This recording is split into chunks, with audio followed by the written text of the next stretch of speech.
ಏನಿದು ಇಷ್ಟೊಂದು ಮಾವಿನಕಾಯಿ ಇಟ್ಕೊಂಡು ಏನು ಮಾಡ್ತಿದ್ದಾರೆ ಅಂದ್ಕೊಳ್ತಿದ್ದೀರಾ? ಇದು ಮಳೆಗಾಲದ ತಯಾರಿ. ಕುಚ್ಚಿಗಾಯಿ ಅಥವಾ ಕೊರ್ಸಗಾಯಿ ಅಂತ ಏನು ಹೇಳ್ತೇವೆ, ಆ ಮಾವಿನಕಾಯಿ ಇದು. ಹಾಯ್ ಫ್ರೆಂಡ್ಸ್, ನಮಸ್ಕಾರ. ವೆಲ್ಕಮ್ ಟು ನಳಪಾಕ. ಬನ್ನಿ, ಈ ಕುರ್ಸಗಾಯಿ ಅಥವಾ ಕುಚ್ಚಿಗಾಯಿ ಮಾವಿನಕಾಯಿಯನ್ನು ಯಾವ ರೀತಿಯಾಗಿ ಮಾಡಿಟ್ಕೊಳ್ಳೋದು, ವರ್ಷಗಟ್ಟಲೆ ಆದರೂ ಹಾಳಾಗದಂತೆ ಯಾವ ರೀತಿ ಇದನ್ನು ಮಾಡ್ಕೊಳ್ಬೋದು ಅನ್ನೋದನ್ನು ಈ ವಿಡಿಯೋದಲ್ಲಿ ನೋಡೋಣ. ಕೊರ್ಸಗಾಯಿ ಅಥವಾ ಕುಚ್ಚಿಗಾಯಿ ಅಂತ ಏನು ಹೇಳ್ತೀವಿ, ಇದನ್ನು ಮಾಡೋದಕ್ಕೆ ಅಂದರೆ ಕೊರ್ಸಗಾಯಿಯನ್ನು ಹಾಕಿಟ್ಕೊಳ್ಳೋದಕ್ಕೆ ಮಳೆಗಾಲಕ್ಕೋಸ್ಕರ ತುಂಬ ಬಲಿತಿರುವಂಥ ಮಾವಿನಕಾಯಿ, ಅಂದರೆ ಹಣ್ಣಾಗಿರಬಾರ್ದು ಆದರೆ ಹಣ್ಣಿಗೆ ಬಂದಿರೋದು ಆ ಥರದ ಮಾವಿನಕಾಯಿಯನ್ನು ತೊಗೊಳ್ಬೇಕು. ಮತ್ತು ಇದರಲ್ಲಿ ಪಲ್ಪ್ ಜಾಸ್ತಿ ಇರುವಂಥ ಮಾವಿನಕಾಯಿಯನ್ನು ತೊಗೊಳ್ಬೇಕು. ಮೊದಲಿಗೆ ಮಾವಿನಕಾಯಿಯನ್ನು ನೀರಿನಲ್ಲಿ ಹಾಕಿ ಚೆನ್ನಾಗಿ ತೊಳ್ಕೊಳ್ಬೇಕು.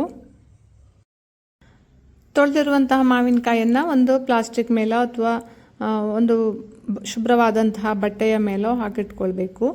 ಆವಾಗ ನೀರೆಲ್ಲ ಆರತ್ತೆ ಅದರದ್ದು ಮಾವಿನಕಾಯಿದು. ನೋಡಿ, ಇಲ್ಲಿ ಒಂದು ದೊಡ್ಡ ಪಾತ್ರೆಯಲ್ಲಿ ನೀರನ್ನು ಕುದಿಲಿಕ್ಕೆ ಇಟ್ಕೊಂಡಿದ್ದೇನೆ. ಈ ನೀರು ಚೆನ್ನಾಗಿ ಕುದಿಬೇಕು. ಈ ಕುದಿಲಿಕ್ಕೆ ಇಟ್ಕೊಂಡಿರುವಂತಹ ನೀರಿಗೆ ನಾನಿಲ್ಲಿ ಕಲ್ಲುಪ್ಪನ್ನು ಸೇರಿಸ್ಕೊಳ್ತೇನೆ, 1-2 ಮುಷ್ಟಿ ಆಗುವಷ್ಟು. ಅಂದರೆ ನೀವು ಮಾವಿನಕಾಯಿಯನ್ನು ಎಷ್ಟು ಹಾಕ್ತೀರಾ ಅನ್ನೋದನ್ನು ನೋಡಿಕೊಂಡು ಉಪ್ಪನ್ನು ಹೆಚ್ಚು ಕಡಿಮೆ ಮಾಡಿಕೊಳ್ಬೇಕು. ಈ ಉಪ್ಪು ಹಾಕಿದಂತಹ ನೀರು ಚೆನ್ನಾಗಿ ಕುದಿಬೇಕು, ಯಾಕಂದರೆ ನಾವು ಮಾವಿನಕಾಯಿಯನ್ನು ನಂತರ ಇದೇ ನೀರಲ್ಲಿ ಹಾಕಿ ಇಡಬೇಕು. ವರ್ಷಗಟ್ಟಲೆ ಹಾಳಾಗಬಾರ್ದು ಅಂತಾದರೆ ಈ ನೀರು ಚೆನ್ನಾಗಿ ಕುದಿರಬೇಕು. ನೋಡಿ, ಇಲ್ಲಿ ಉಪ್ಪು ನೀರು ಸಹ ಚೆನ್ನಾಗಿ ಕುದೀತಾ ಇದೆ. ಈಗ ಈ ನೀರು ಕುದೀತಿರುವಂತಹ ನೀರಿನಲ್ಲಿ ಮಾವಿನಕಾಯಿಯನ್ನು ಹಾಕ್ಕೊಳ್ತೇನೆ. ಈ ಮಾವಿನಕಾಯಿ ತುಂಬ ಬೇಯಬಾರ್ದು, ಒಂದು ಕುದಿ ಬಂದರೆ ಸಾಕು. ಅಂದರೆ ಮಾವಿನಕಾಯಿನ ಕಲರು ಸ್ವಲ್ಪ ಚೇಂಜ್ ಆಗಬೇಕು, ಅಷ್ಟಾದರೆ ಸಾಕು.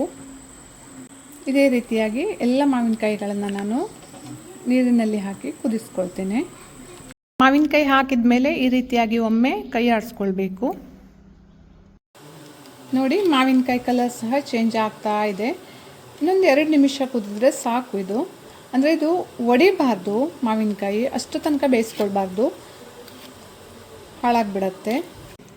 ನೋಡಿ, ಮಾವಿನಕಾಯಿನ ಕಲರ್ ಸಹ ಚೇಂಜ್ ಆಗಿದೆ. ಇಷ್ಟಾದರೆ ಸಾಕು. ಈಗ ಇದನ್ನು ಈ ನೀರಿನಿಂದ ತೆಗೆದು ಪಾತ್ರೆಗೆ ಹಾಕ್ಕೊಳ್ತೇನೆ. ಈಗ ನೋಡಿ, ಇದನ್ನು ನೀರಿನಿಂದ ತೆಕ್ಕೊಂಡಿದ್ದಾಗಿದೆ. ಈಗ ಮತ್ತೆ ಇದಕ್ಕೆ ಯಾವುದೇ ಬೇರೆ ನೀರನ್ನು ತಾಗಿಸ್ಬಾರ್ದು. ಇದು ಕಂಪ್ಲೀಟಾಗಿ ನೀರು ಆರಬೇಕು. ನಾವೇನು ಈ ಉಪ್ಪು ನೀರನ್ನು ಕುದಿಸ್ಕೊಂಡಿದ್ವಲ್ಲ, ಈ ನೀರು ಸಹ ಕಂಪ್ಲೀಟಾಗಿ ತಣ್ಣಗಾಗಬೇಕು ಪೂರ್ತಿಯಾಗಿ. ಇದು ತುಂಬ ಬಿಸಿ ಇದೆ ಈಗ ಈ ನೀರು ಪೂರ್ತಿಯಾಗಿ ತಣ್ಣಗಾಗಬೇಕು. ಈ ನೀರು ತಣ್ಣಗಾದ ಮೇಲೆ ಈ ಮಾವಿನಕಾಯಿಯನ್ನು ಇದೇ ನೀರಿನಲ್ಲಿ, ಬೇರೆ ನೀರು ಯಾವುದನ್ನೂ ಹಾಕಬಾರ್ದು, ಇದೇ ನೀರಿನಲ್ಲಿ ಹಾಕಿ ಒಂದು ಏರ್ಟೈಟ್ ಕಂಟೈನರಲ್ಲಿ ಹಾಕಿ ಇಟ್ಟರೆ ವರ್ಷ ಪೂರ್ತಿ ಹಾಳಾಗದಂತೆ ಕುಚ್ಚಿಗಾಯಿ ರೆಡಿ ಆಗುತ್ತೆ. ನೋಡಿ, ಇಲ್ಲಿ ಮಾವಿನಕಾಯಿ ಸಂಪೂರ್ಣವಾಗಿ ತಣ್ಣಗಾಗಿದೆ. ಹಾಗೆ ಈ ಕುದಿಸಿಟ್ಕೊಂಡಿರುವ ನೀರು ಸಹ ತಣ್ಣಗಾಗಿದೆ. ನಾನೀಗ ಒಂದು ಕ್ಯಾನನ್ನು ತಗೊಂಡಿದ್ದೇನೆ.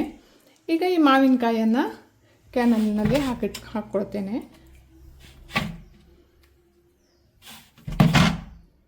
ಕರಾವಳಿ ಭಾಗದಲ್ಲಿ ಹಾಗೆ ಮಲೆನಾಡು ಭಾಗದಲ್ಲಿ ಎಲ್ಲ ಹೆಚ್ಚಾಗಿ ಈ ರೀತಿಯಾಗಿ ಮಾವಿನಕಾಯಿಯನ್ನು ಕುಚ್ಚಿಗಾಯಿ ಮಾಡಿಟ್ಕೊಳ್ತಾರೆ ಸಾಮಾನ್ಯವಾಗಿ ಎಲ್ಲರ ಮನೆಯಲ್ಲಿಯೂ. ಈ ರೀತಿಯಾಗಿ ಸರಿಯಾದ ಕ್ರಮದಲ್ಲಿ ಮಾವಿನಕಾಯಿಯನ್ನು ಕುದಿಸಿ ಹಾಕಿಟ್ಕೊಂಡ್ರೆ 1 ವರ್ಷ ಇಟ್ಟರೂ ಈ ಮಾವಿನಕಾಯಿ ಸ್ವಲ್ಪನೂ ಕೆಡಲ್ಲ, ಅಷ್ಟು ಚೆನ್ನಾಗಿರುತ್ತೆ.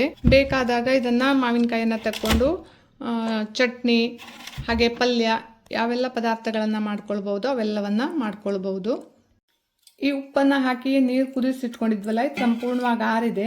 ಇದನ್ನು ಈ ಮಾವಿನಕಾಯಿಗೆ ಸೇರಿಸ್ಕೊಳ್ಬೇಕು. ಮಾವಿನಕಾಯಿ ನೀರಿನಲ್ಲಿ ಮುಳುಗಿರಬೇಕು, ಅಷ್ಟು ನೀರನ್ನು ಇದಕ್ಕೆ ಹಾಕಿಟ್ರೆ ಆಯಿತು. ಮಾವಿನಕಾಯಿ ಸ್ವಲ್ಪನೂ ಕೆಡದೆ ಚೆನ್ನಾಗಿರುತ್ತೆ. ಇವತ್ತಿನ ನನ್ನ ಈ ವಿಡಿಯೋ ನಿಮ್ಗೆ ಇಷ್ಟ ಆದರೆ ಲೈಕ್ ಮಾಡಿ, ಶೇರ್ ಮಾಡಿ, ಕಮೆಂಟ್ ಮಾಡಿ ಹಾಗೂ ಸಬ್ಸ್ಕ್ರೈಬ್ ಮಾಡಿ. ಮಾವಿನಕಾಯಿ ಕಾಣಿಸ್ತಾ ಇಲ್ಲ, ಫುಲ್ ನೀರನ್ನು ಹಾಕಿದ್ದೇನೆ, ಮಾವಿನಕಾಯಿ ಪೂರ್ತಿ ಮುಳುಗಿದೆ. ಈ ರೀತಿಯಾಗಿ ಇಟ್ಟರೆ ಮಾವಿನಕಾಯಿ ಹಾಳಾಗಲ್ಲ.